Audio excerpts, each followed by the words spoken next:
vraiment mieux, supérieur, carrément mieux.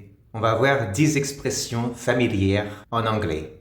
On commence avec la première, that's doing. That's doing. Lorsque quelque chose est bien mieux que de faire. Walking, that's running. Walking, that's running. Marcher est bien mieux que de courir. Marcher, c'est quand même mieux que de courir. Deuxième, comment peut-on dire carrément mieux? Alors, il y a plusieurs options pour cela. It's way better.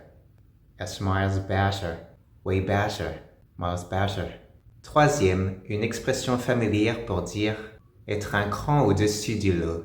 She's a cut above the rest. She's a cut above the rest. Elle est un cran au-dessus du lot.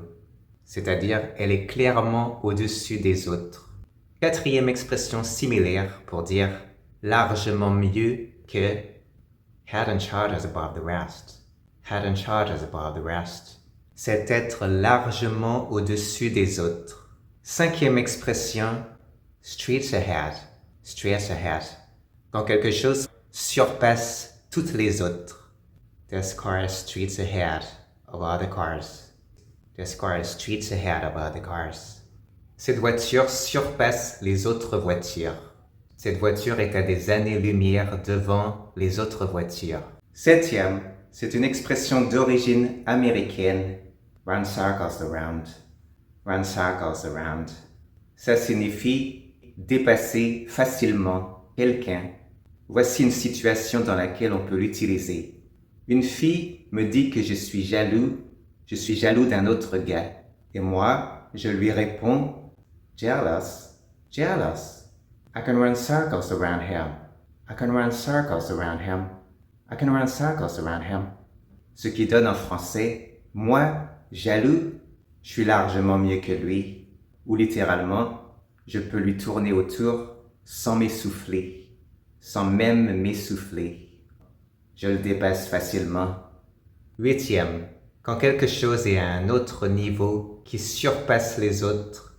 Next level, next level. Un autre niveau comparé, familièrement, on peut dire que c'est du lourd. C'est du lourd, c'est impressionnant. On passe maintenant au neuvième, to one up, someone.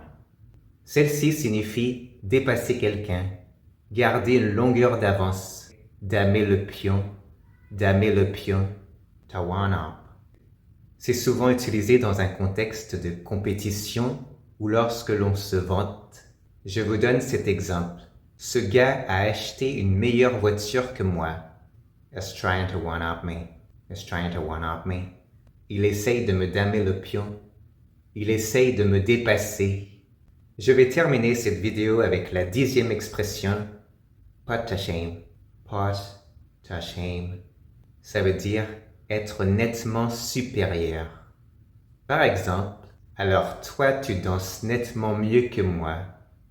On pourrait dire, your dancing puts mine to shame.